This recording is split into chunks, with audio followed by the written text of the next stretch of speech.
Il faut pas avoir de discours de surplomb par rapport au passé. C'est facile de faire le malin quand on s'intéresse à l'histoire. On arrive après, on connaît la suite. Il faut restituer le brouillard de l'incertitude dans lequel devaient agir et se décider les contemporains.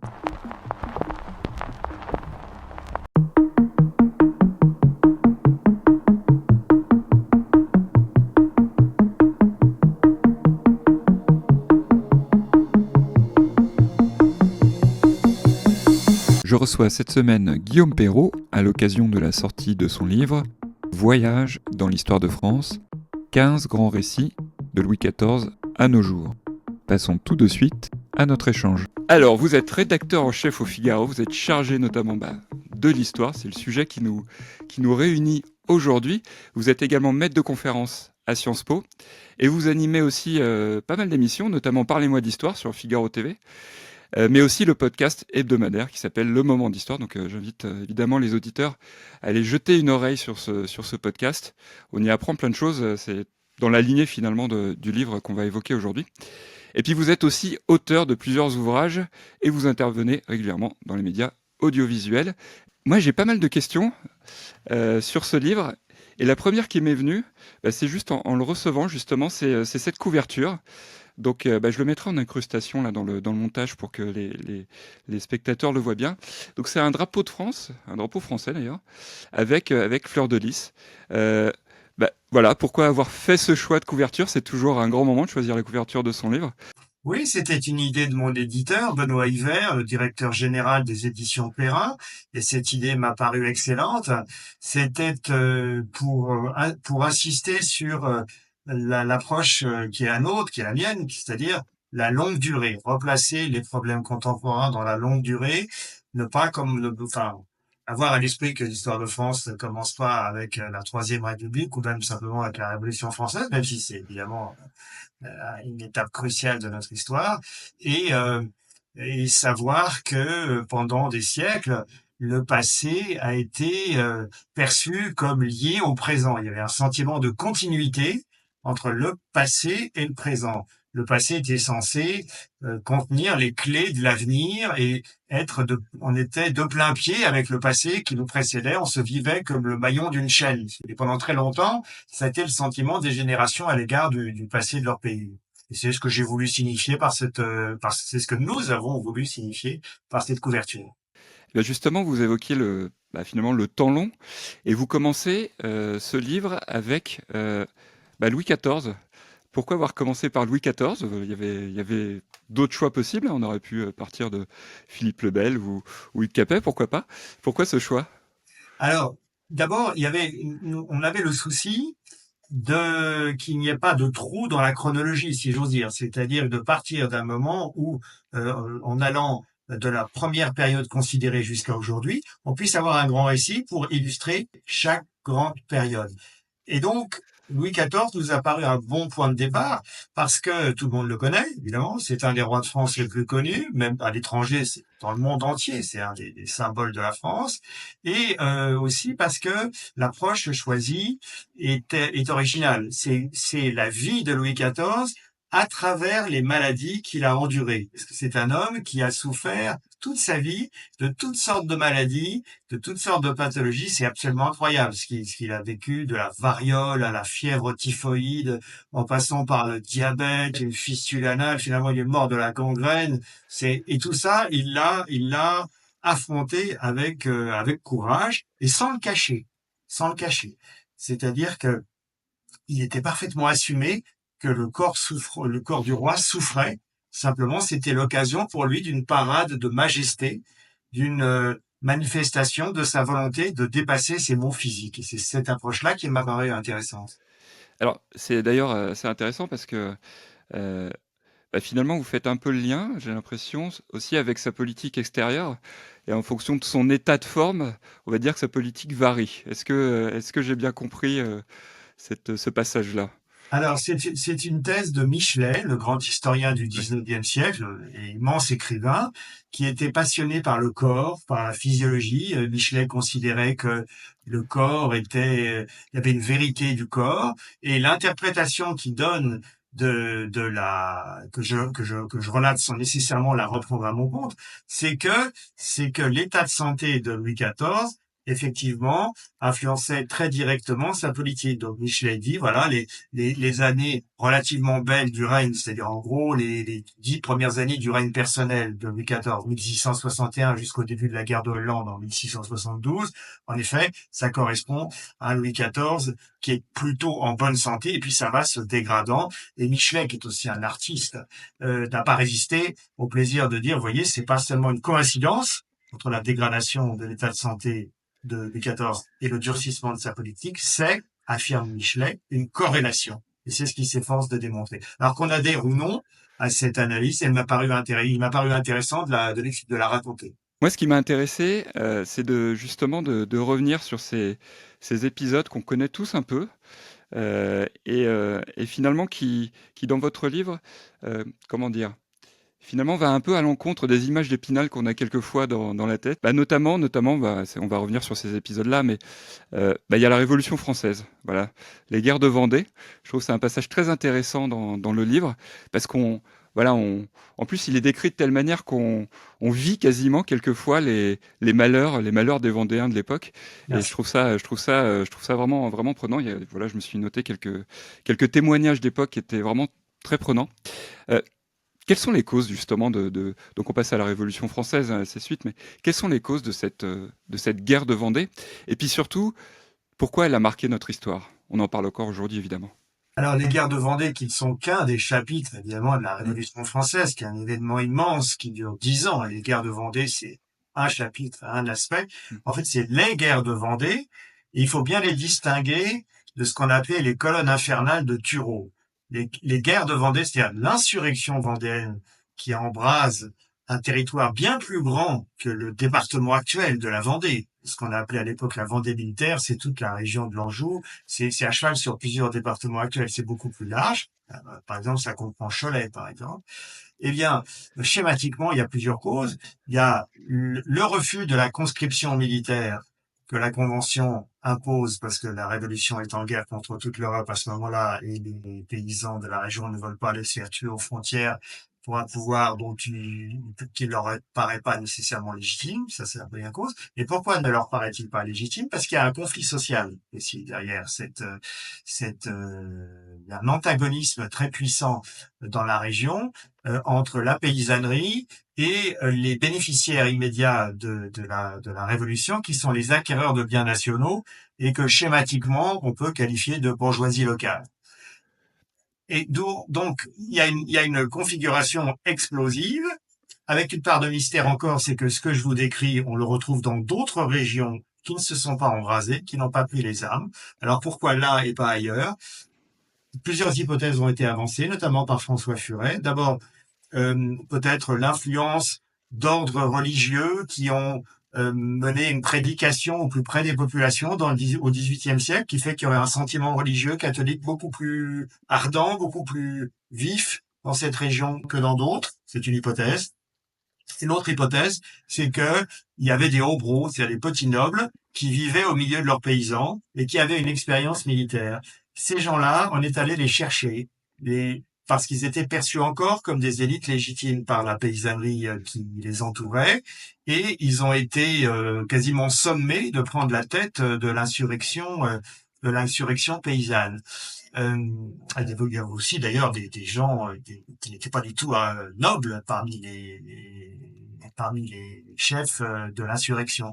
Mais ceci pour dire, c'est Tocqueville insiste sur cet aspect dans l'Ancien Régime et la Révolution, c'est que c'est une région où la centralisation administrative imposée par Versailles les bureaux n'avait pas produit tous les effets qu'on escomptait à l'époque de l'absolutisme. C'est-à-dire qu'il y avait encore une grande partie de la noblesse qui n'était pas partie faire sa cour à Versailles et qui vivait au milieu des paysans parfaitement indifférents à la vie de cour de Versailles. Et d'après Tocqueville, et c'est assez séduisant comme hypothèse, ça explique qu'il y ait ce lien entre la paysannerie et une partie de la petite noblesse qui avait une expérience militaire qui fait que ça prend, si j'ose dire, au printemps 93.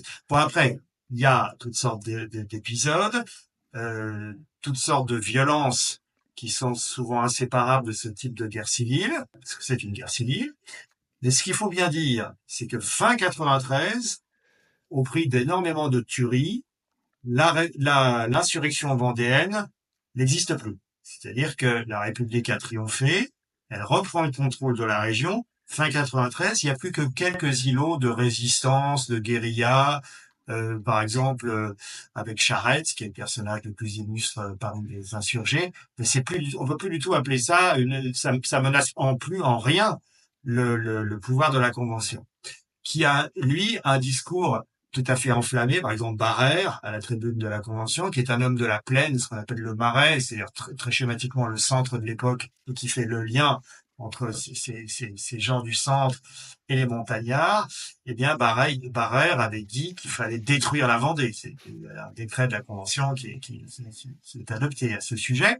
Alors, c'était, je n'ai pas exactement la date en tête, mais je crois que c'était l'été 93. Ce qu'il faut bien dire, ce qui est très important, c'est qu'après, ça met en place une logique punitive. Il y a d'une autre nature. C'est-à-dire que la victoire militaire est acquise. Les garnisons républicaines ont pris le contrôle de la région. Les administrateurs locaux se sont réinstallés. Les gardes nationales se sont reconstituées. Et c'est là que commencent les colonnes infernales de Turot à partir de janvier 1794.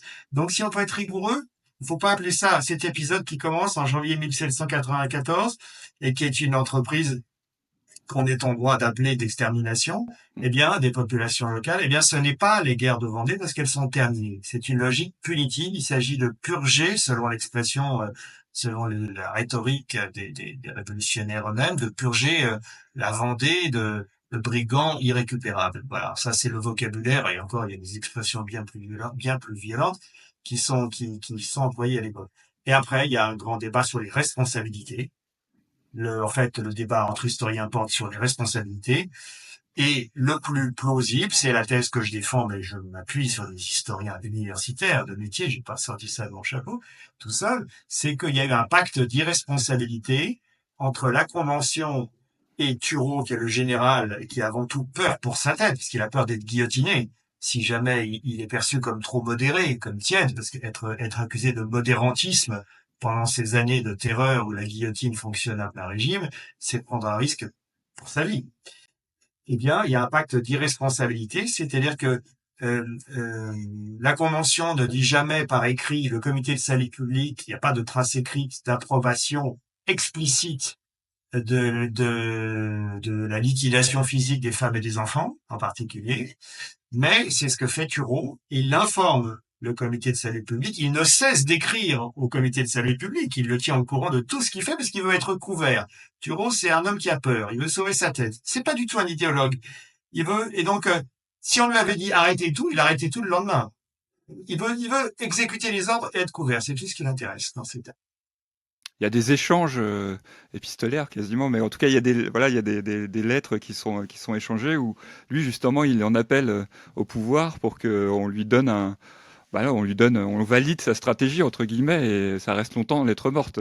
C'est assez terrible quand on y pense. Oui, et il y a un moment, Carnot, qui est membre du comité de salut public et qui est plus particulièrement en charge de la guerre, finit par lui répondre avec une pointe de mécontentement devant l'insistance de Turot. Il lui répond et lui dit une phrase qui est très, très significative. Il lui dit: tes intentions sont pures. Mais, comme le comité de salut public, je résume, est éloigné du théâtre des opérations, il attend d'y voir plus clair pour se prononcer. On peut pas dire plus nettement: débrouille-toi. Débrouille-toi et on va bien voir. Donc, c'est pour ça que, suivant la formule d'un historien qui est un grand spécialiste, à mon avis pas assez cité de cette affaire, que je cite longtemps, qui a beaucoup travaillé sur ces sujets, c'est vraiment un pacte d'irresponsabilité qui se met en place et qui, sur ce plan-là, sans faire d'anachronisme, peut se retrouver dans d'autres meurtres de masse. Voilà, est-ce que finalement ça nous enjoint pardon à avoir un œil plus critique sur cette période de l'histoire? Mon dessein n'est pas du tout de discréditer ni de blâmer en général la Révolution ou la République. J'essaie juste de comprendre ce qui s'est passé pour une affaire précise. Ce qui est sûr, c'est que cette affaire déroutait les contemporains, enfin disons les gens acquis à la Révolution, parce qu'elle n'entrait pas du tout dans leur vision du monde. C'est une insurrection sociale. Ils prétendaient apporter la lumière au peuple. Et voilà que les plus humbles de toute une région du pays se révoltent contre eux. Donc ça contredit complètement leur discours et ça explique sans doute aussi la hargne avec laquelle ces gens-là ont été non seulement matés, parce que c'est une chose, aucun pouvoir, il y avait une guerre extérieure aussi, mais au même moment, naturellement. La République était menacée sur le front, sur ses frontières, donc aucun pouvoir en guerre n'est porté à la conciliation avec une insurrection sur son sol au même moment. Ça, c'est vrai. Mais ce que l'on peut ajouter en revanche, c'est la rhétorique purificatrice, presque exterminatrice. Hein, vraiment, il y a des phrases incroyables, même de Camille Desmoulins, qu'on présente toujours comme un modéré, qui finira, et c'est sa gloire, en effet, en prêchant la modération. Si plus tard, quelques mois plus tard, mais l'été 93, il dit qu'il faut faire la chasse aux Vendéens comme on fait la chasse à des bêtes. Enfin, c'est une rhétorique d'une violence absolument incroyable, même en tenant compte du climat de l'époque, du contexte de peur, de guerre qu'il faut sans cesse rappeler. Donc c'est tout ça qu'il faut essayer d'expliquer. Or, ce sujet a été longtemps enfoui sans être affronté. Parce que, évidemment, il y avait un enjeu idéologique, étant qu'il s'agissait de consolider la légitimité du régime républicain sous la Troisième République, eh bien, on n'aimait pas parler de cette affaire. On confondait allègrement les guerres de Vendée et les colonnes infernales de Turreau. Clémenceau, qui était un bleu de Vendée, c'est un républicain de Vendée, avait dit la révolution est un bloc à la tribune de la Chambre, tout dans les dernières années du 19e siècle. Donc ça a été longtemps. On a laissé, pour reprendre une formule de François Furet, les Vendéens seuls avec leur douleur, avec leur drame, et, avec cette expérience inouïe qu'ils ont vécue pendant ces années-là. Napoléon a fait ce qu'il a pu pour cicatriser. Il y a eu des indemnisations, il y a eu un effort fait, mais il n'y a pas eu. Tout ça est resté. Il y a eu énormément de non-dits aussi autour de cette affaire. J'ai l'impression que Voilà. j'ai l'impression que c'est un schéma qu'on retrouve souvent. En tout cas, on l'a aussi un peu retrouvé, peut-être à une échelle plus restreinte, pour la Seconde République, c'est-à-dire cette déconnexion entre les gens qui font la révolution et toute une partie du peuple qui est pas forcément soit qui s'en fiche entre guillemets, soit qui est pas forcément d'accord pour être embarqué dans ces aventures-là. Je pense à la Seconde République parce que j'ai lu un bouquin récemment sur le sujet où il y avait quand même une grosse déconnexion entre la révolution de Paris et la vision des provinces qui fait que, comme le disait, je crois que c'est Bainville dans son Histoire de France qui disait, finalement très vite enfin, la France est passée de l'autre côté de la barricade, quoi, finalement. J'ai l'impression que c'est un pattern assez, voilà, qu'on retrouve souvent. Alors, là où je vous rejoins, c'est que en avril 1848, il y a les premières élections législatives au suffrage universel masculin, puisque le suffrage universel masculin vient d'être proclamé en février 1848, et à la grande surprise des républicains les plus convaincus, et à la grande surprise du gouvernement provisoire, eh ben, c'est une assemblée conservatrice qui est désignée par la majorité du pays qui a peur des rouges et qui a peur du désordre. Et donc, alors non pas d'ailleurs que les républicains qui étaient au gouvernement provisoire étaient des rouges. Il y avait les blancs, les ateliers nationaux, il y avait mais enfin c'était l'aile la plus avancée, si j'ose dire. C'était une tendance parmi l'ensemble du gouvernement provisoire. Lamartine n'était évidemment pas du tout, qui a mis son heure de bord à ce moment-là, au printemps 48, n'était pas absolument pas un socialiste au sens révolutionnaire du terme. Mais qu'est-ce qui s'est passé à ce moment-là? Quelqu'un comme George Sand écrit dans un journal de l'époque que peut-être que Paris sera forcé de prendre les armes si jamais le résultat si jamais les Français votent mal. Voilà, c'est ça qu'elle dit. Elle dit si le peuple ne vote pas pour les bons candidats, ça veut dire qu'il est arriéré.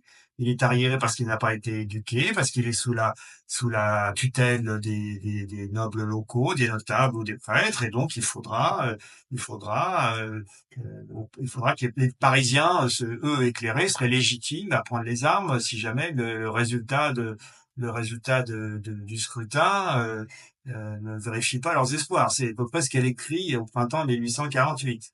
Alors évidemment, ça montre un rapport à la démocratie qui est assez fragile. Il restera longtemps. Ce que l'on peut dire, c'est que les républicains, je parle des républicains vraiment légalistes, hein, donc des gens beaucoup plus modérés. Et si vous prenez quelqu'un comme Jules Ferry, qui aura un rôle central, on le sait, dans les années 1880, il partageait la méfiance envers ce qu'on appelait à l'époque les ruraux. Et les ruraux, c'était les paysans qui allaient voter pour Napoléon III librement, sans discontinuer, d'élections législatives en plébiscite pendant tout le Second Empire, entre 1851 et 1870, et qui allaient régulièrement réitérer leur soutien à Napoléon III, même quand le Second Empire se libéralise, où il y a de vraies campagnes électorales pluralistes, avec des vrais candidats d'opposition, eh bien, les républicains, ils progressent dans certaines grandes villes, hein, Paris, Lyon, Marseille, mais la grande masse du pays qui est encore rural vote pour Napoléon III, et vous avez des républicains qui affichent ouvertement leur mépris envers ces concitoyens qui ne partagent pas leurs vues. Il y a un chapitre très intéressant sur la gauche et l'antisémitisme. Vous mettez en lumière des aspects méconnus, notamment, ou en tout cas peu flatteurs, de Jean Jaurès, en tout cas certains discours qui sont assez salés et carrément antisémites, je pense qu'on peut le dire. Comment vous expliquez que cet antisémitisme, il est coexisté justement avec les idéaux, entre guillemets, qui étaient mis en avant par la gauche française à l'époque? Alors, si vous voulez, il y a un très vieil anti-judaïsme qui est d'origine chrétienne, qui se manifeste dès le Moyen Âge. Là, en revanche, à partir du début du 19e siècle, il y a un antisémitisme ou un nouvel anti-judaïsme, comme on voudra, qui se manifeste autour de la figure du juif supposé incarner le monde qui arrive, c'est-à-dire le monde du capitalisme, le monde industriel et bancaire. Le nombre des juifs à l'époque en France est absolument dérisoire, mais il se trouve que il y a même beaucoup, il y a une surreprésentation, si l'on peut dire, de Français juifs dans les métiers de la banque. Donc il n'en fallait pas plus pour que il y ait cette idée du banquier apatride qui se cristallise. Et en effet, vous la trouvez chez beaucoup d'auteurs qu'on appelle les socialistes pré-marxistes ou utopistes. Pierre Leroux, Georges Sand, Fourier, et quelqu'un qui va faire la liaison avec une autre génération, avec l'extrême gauche de la génération suivante, qui s'appelle Blanqui, qui a passé la moitié de sa vie en prison parce qu'il faisait régulièrement des tentatives de coup d'État qui échouaient. On l'appelait l'enfermé. C'est ça. Il passait beaucoup de temps en prison, entre deux tentatives de coup d'État. Alors, s'agissant de la Troisième République, donc là on avance dans le temps, c'est un moment où il y a un regain, où il y a un fort regain d'antisémitisme en France. Ça, c'est le contexte général. Naturellement, cet antisémitisme peut s'exprimer à l'extrême droite ou l'ultra droite aussi, bien sûr. Et puis, il y a aussi des auteurs qu'on classe plutôt à l'extrême droite à l'époque, comme Drummond, qui sont plutôt bien vus de certains dans la gauche, disons, qu'on a la gauche ultra de l'époque, qui sont traités, des gens qui sont traités comme des contradicteurs honorables avec qui on peut discuter, échanger certains arguments, certains points de vue. Et euh, en 1894, quand commence l'affaire Dreyfus, en effet, pour répondre précisément à votre question qui est très vaste, euh, Jean Jaurès a au début des mots très désobligeants sur Dreyfus et sur les gens qui le soutiennent. Parce que qui c'est Dreyfus? C'est un bourgeois, c'est un officier, c'est un Parisien, et ça compte, le fait que ce soit un Parisien. C'est pas forcément bien vu, il y a un clivage très fort entre Paris et la province. Euh, et c'est un homme du monde, enfin c'est un homme de bonne famille. Rien de tout cela n'est susceptible de lui valoir la sympathie de l'extrême gauche de l'époque que représentent les socialistes. Il n'y a pas de communistes à l'époque, hein, évidemment. On est avant la création du Parti communiste. Donc l'extrême gauche de l'époque, ce sont les socialistes.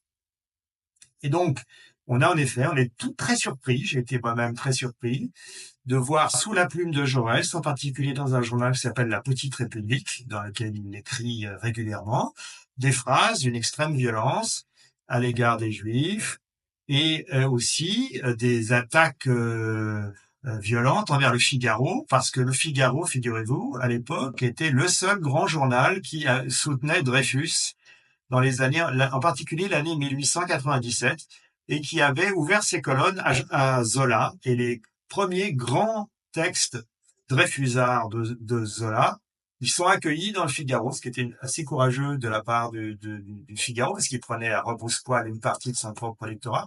Mais c'est assez logique en même temps, parce que c'est un peu le milieu dont Dreyfus est originaire, c'est un peu un milieu qui lit le Figaro. Donc le Figaro est assez orléaniste ou conservateur, monarchiste, orléaniste. Enfin, il y a un peu il y a différentes tendances. Il est attaché au principe du droit en général.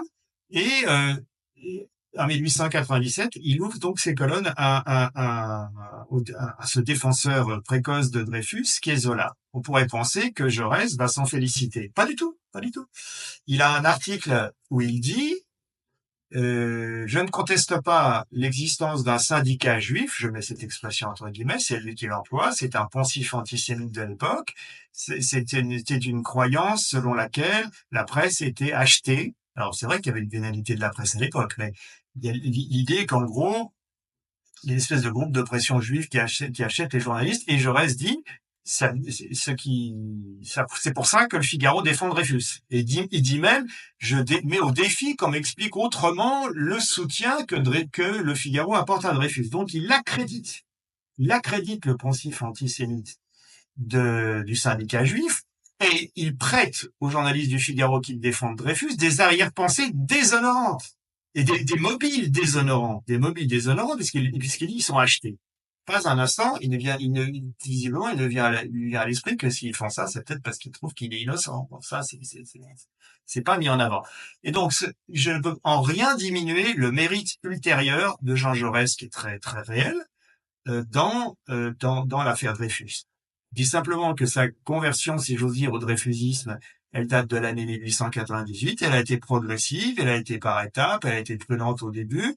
Disons grosso modo que c'est à peu près schématiquement à partir du moment du suicide du colonel Henry, l'auteur du faux bordereau qui accablait Dreyfus de façon calomnieuse. Et donc en cela, Jaurès, il est comme beaucoup de monde, et il doit d'abord s'adresser à sa propre famille de pensée pour l'aider à surmonter ses propres préventions contre Dreyfus. Alors après, il y a une dimension politique très forte dans cette affaire qui est très complexe. Voilà, je l'envisage uniquement sous les rapports entre la gauche et l'antisémitisme. Le grand tournant, c'est qu'en effet, à partir de la fin de l'affaire Dreyfus, l'antisémitisme devient honteux à gauche, et il ne disparaît pas, mais il cesse d'être de bon ton, alors qu'avant, dans une partie de la gauche, il était de bon ton. Donc ça, c'est un grand changement.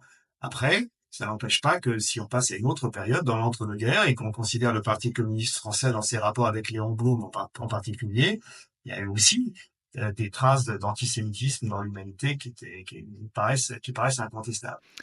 Est-ce que vous faites le lien avec ce type d'antisémitisme, antisémitisme de l'époque, et l'antisémitisme d'aujourd'hui, où il est d'une nature différente selon vous?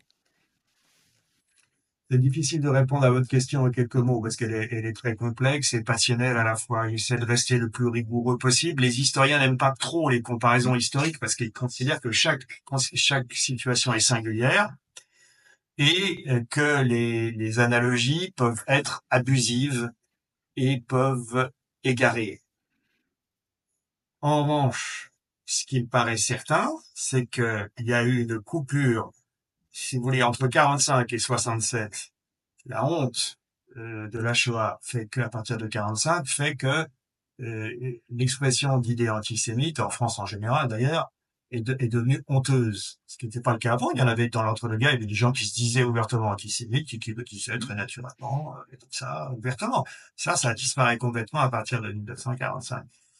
Ce que je constate, avec beaucoup d'autres, c'est qu'à partir de la guerre des 6 jours en 1967, s'ouvre un espace à gauche de contestation radicale d'Israël, non pas seulement de critique de ce qu'on appelle des territoires occupés, de l'occupation des territoires occupés, mais ça peut aller jusqu'à une critique beaucoup plus violente, et que dans certains cas, le regroupement est partiel, pas du tout total, mais dans certains cas, ça peut aller en effet vers une forme d'antisémitisme. Il y a une légitimation de discours extrêmes qui sont liés à Israël. Et l'intérêt, sans faire l'amalgame en rien, l'intérêt de rappeler la généalogie de l'antisémitisme de gauche, c'est aussi de dire, de montrer que certains phénomènes qui s'inscrivent dans la longue durée. On les a oubliés, mais ils ont existé, et il y a des cycles, et ils reviennent à la faveur d'un nouveau contexte. On parlait de la Seconde Guerre mondiale, il y a aussi un chapitre très intéressant sur les accords de Munich. Donc voilà, en ce moment on en parle beaucoup, évidemment, lié à l'actualité. J'ai trouvé ça très intéressant. Pourquoi? Parce que en surface, je pense qu'une majorité d'entre nous, on a toujours cette expression l'esprit munichois, etc., etc. Enfin, voilà, je ne vais pas vous faire le tableau. Et vous, enfin, vous revenez justement sur Daladier. Et il y a une phrase que j'aime beaucoup. Alors attendez, je vais la retrouver. Éprouver un sentiment de supériorité sur le passé parce qu'on connaît la suite n'aide pas à le comprendre. Et j'ai adoré ce chapitre parce qu'on essaie de comprendre la situation dans laquelle se trouvait Daladier à ce moment-là, quand bah voilà, il a dû participer finalement à ces accords de Munich, donc en 1938, hein, je le rappelle, et qui ont précédé la guerre. Qu'est-ce que vous pouvez nous dire là-dessus sur Daladier, dont vous dites que c'est quelqu'un de très courageux finalement, et sur sa posture et sa stratégie pendant ces accords de Munich, parce que vous apportez voilà, une vision plus subtile que ce qu'on peut voir en surface aujourd'hui. Je vous remercie de la phrase que vous citez, et j'y tiens beaucoup, c'est qu'en effet, il ne faut pas avoir de discours de surplomb par rapport au passé. C'est facile de faire le malin quand on s'intéresse à l'histoire. On arrive après, on connaît la suite.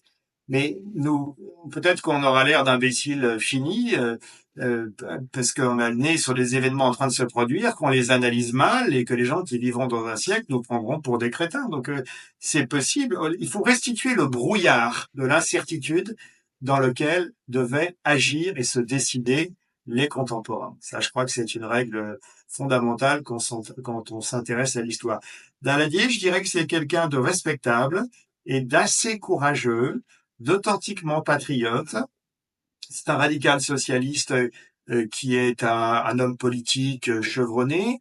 C'est un ancien combattant de la Première Guerre mondiale. Il a fait tout le conflit dans des unités combattantes dans l'infanterie. Il a été cité pour son courage à plusieurs reprises. Donc on parle pas de n'importe qui.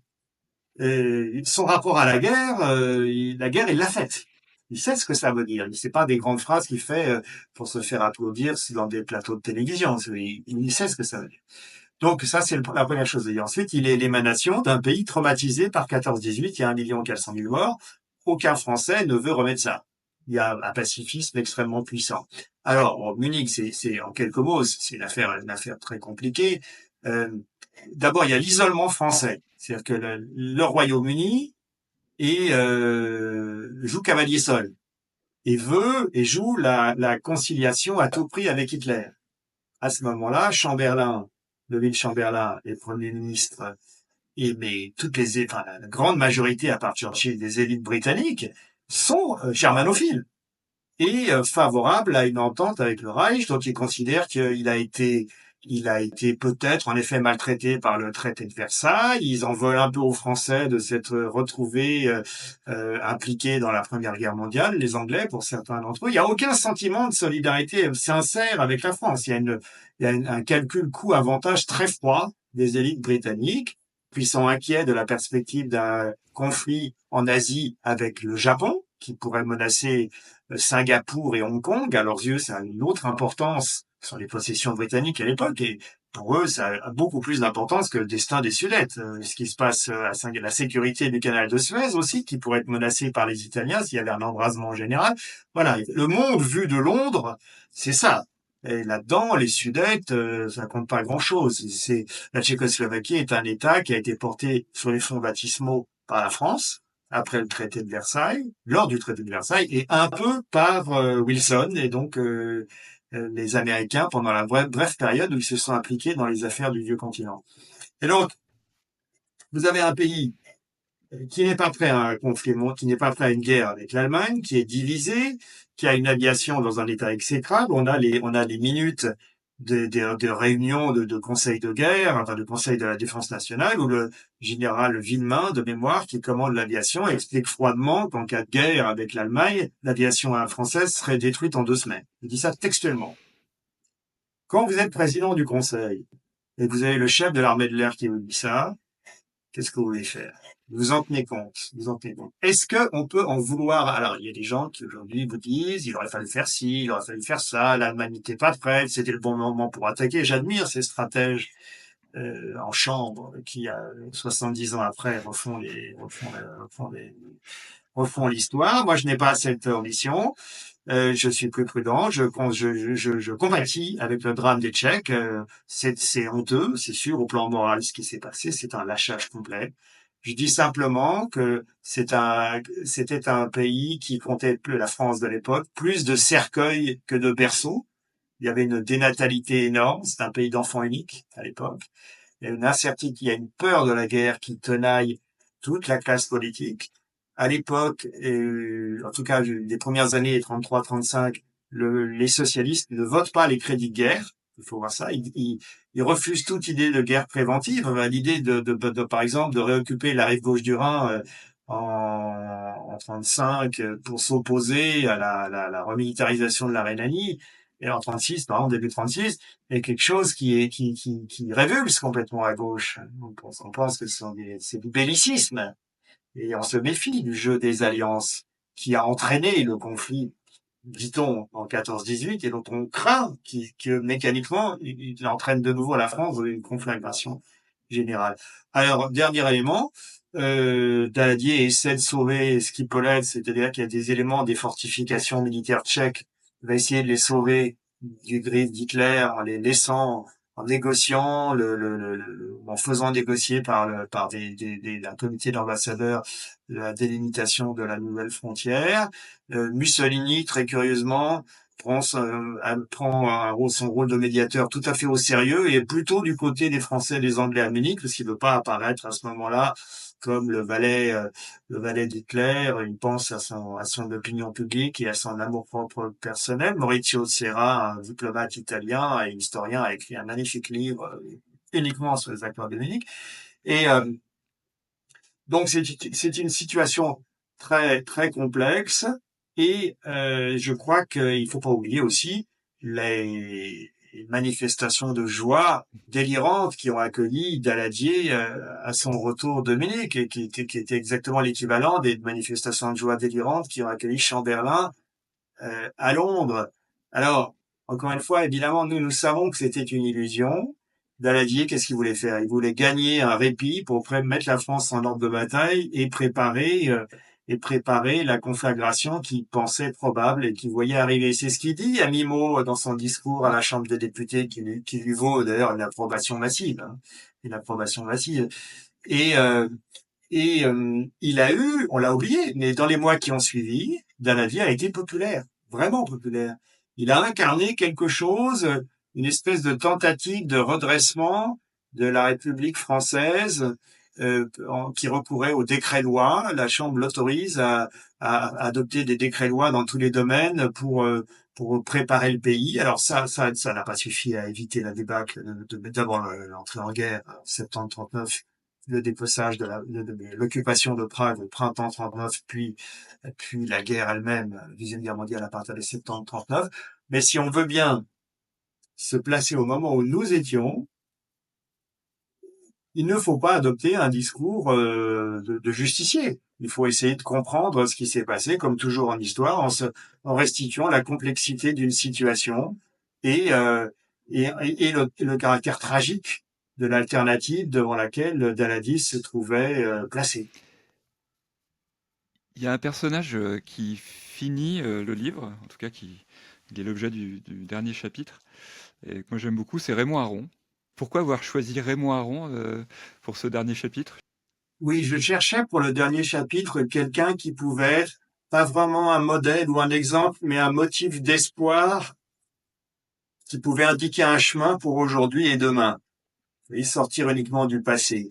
Et Raymond Aron me paraît finalement très utile pour ça. Je me suis plongé dans son œuvre au fil des années.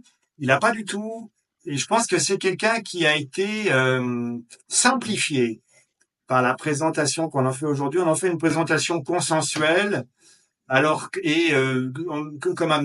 d'un modéré, toujours en train de sous-peser chaque mot qu'il emploie et un peu verveinement, si vous voulez, un espèce de centriste. Or, c'est pas faux si on entend par là qu'il parlait pas à la légère et qu'il sous-pesait chaque mot, qu'il essayait d'être rigoureux, scrupuleux, que parfois il coupait les cheveux en quatre parce qu'il a le génie du discours critique. C'est vrai. Il n'adhère à rien sans réserve, cet homme. Il est toujours un peu dans la retenue par rapport à l'enthousiasme. C'est toujours de voir si on n'est pas en train de se faire rouler, si on comprend bien. Il est très rationnel. Il essaie d'être froid et rationnel. Mais c'est dans l'atmosphère dans laquelle nous vivons, je trouve que c'est plutôt une vertu à imiter. Euh, mais il n'y a pas que ça.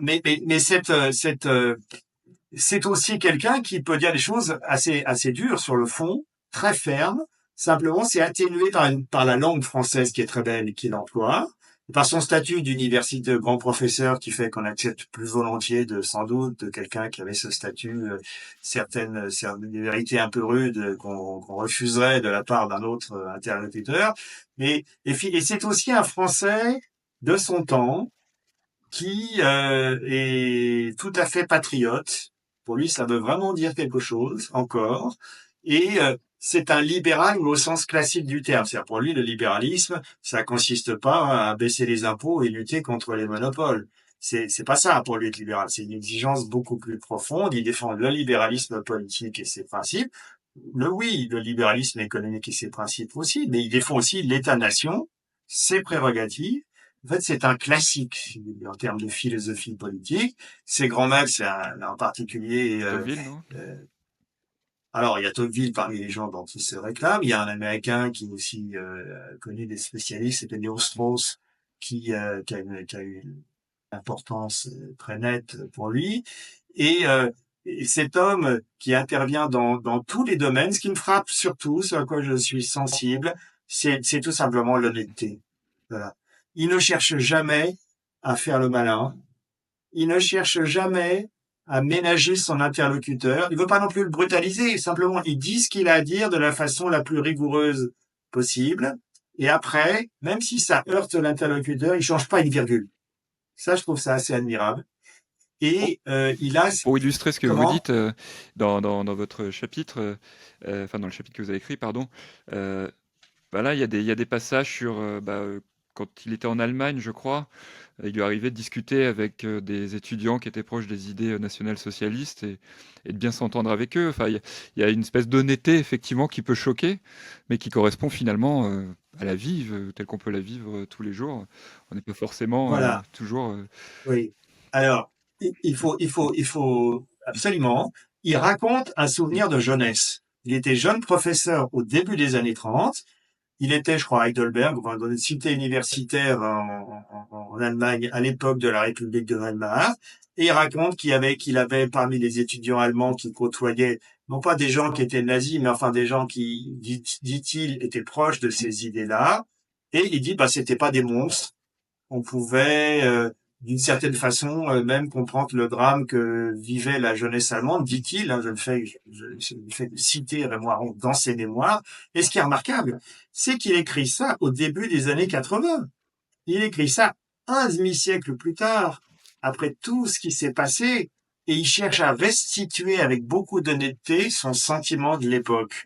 Un autre exemple, il dit que devant le spectacle qu'il juge lamentable de la vie politique française des années 30, devant la dénatalité, ce qu'il appelle l'effondrement de la volonté nationale, il dit même que s'il fallait un régime autoritaire pour sauver la France, il était prêt à l'accepter tout en le détestant. Il dit ça. Il dit ça. Et donc, il ne cherche pas du tout contrairement à la règle, enfin, l'usage dans les mémoires, en général, on veut faire apparaître son meilleur profil et on dit, voilà, moi, j'avais tout vu, tout compris, déjà à 20 ans, j'avais perçu tout ce qui allait se passer. Lui, il trouve beaucoup plus honnête et intéressant pour le lecteur de dire, bah, voilà l'état d'esprit dans lequel j'étais et voilà pourquoi j'étais dans cet état d'esprit. Lui qui est si peu suspect de ne pas aimer la démocratie libérale, c'est vraiment quand même une des phrases les plus étonnantes de ses mémoires, qui font 1000 pages en collection de bouquins, c'est énorme.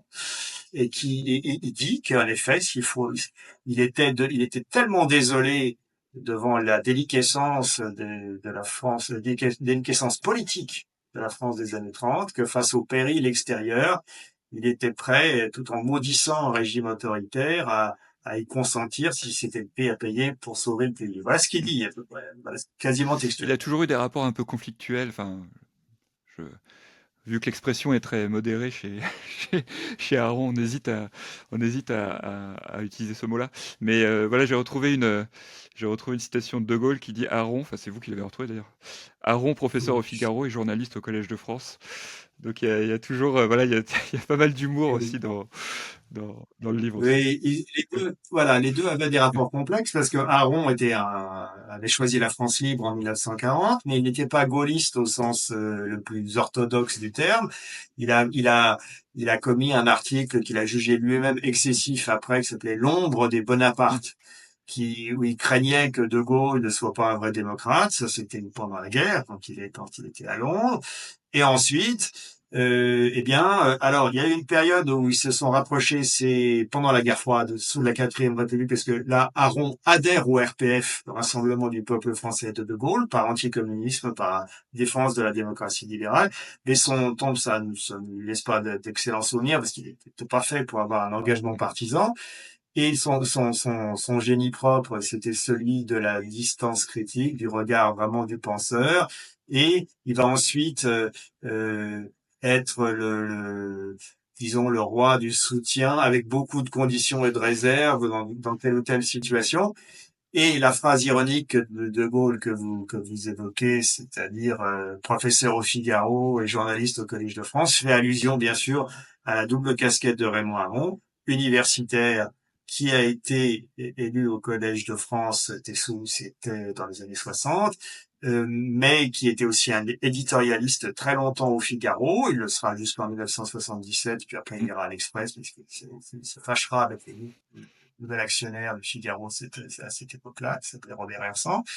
Et cette double, si vous voulez, ce pied dans l'université et ce pied dans le journalisme politique et dans l'influence et dans l'analyse à chaud de ce qui se passe, ne lui valait pas que des amis.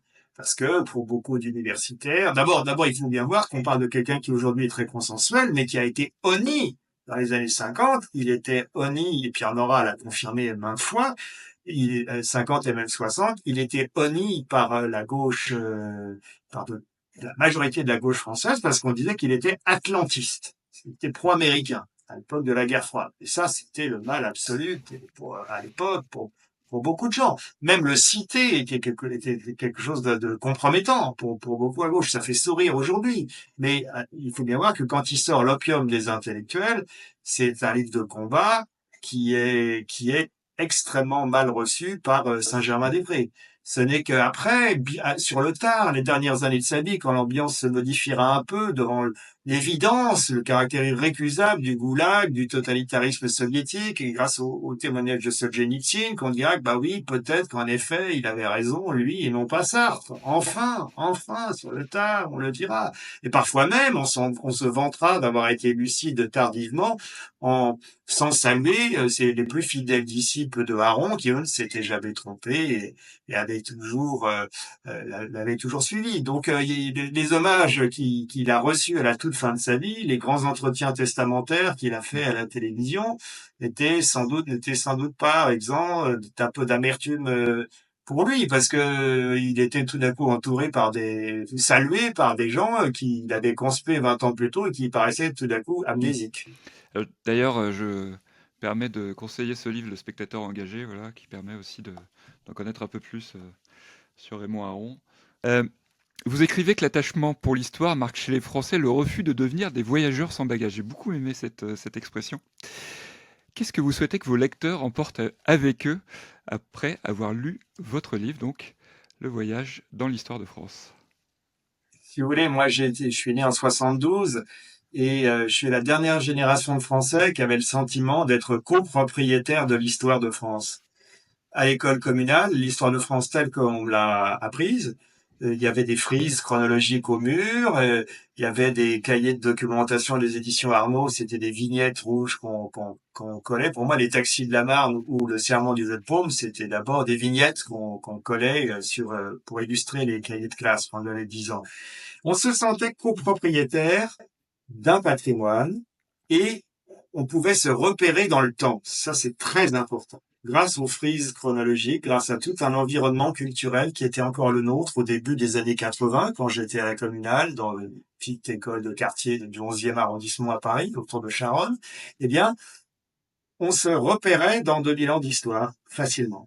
Aujourd'hui, vous pouvez entrer en première sans savoir, en étant un bon élève, sans savoir si le Second Empire, c'était avant ou après la Troisième République.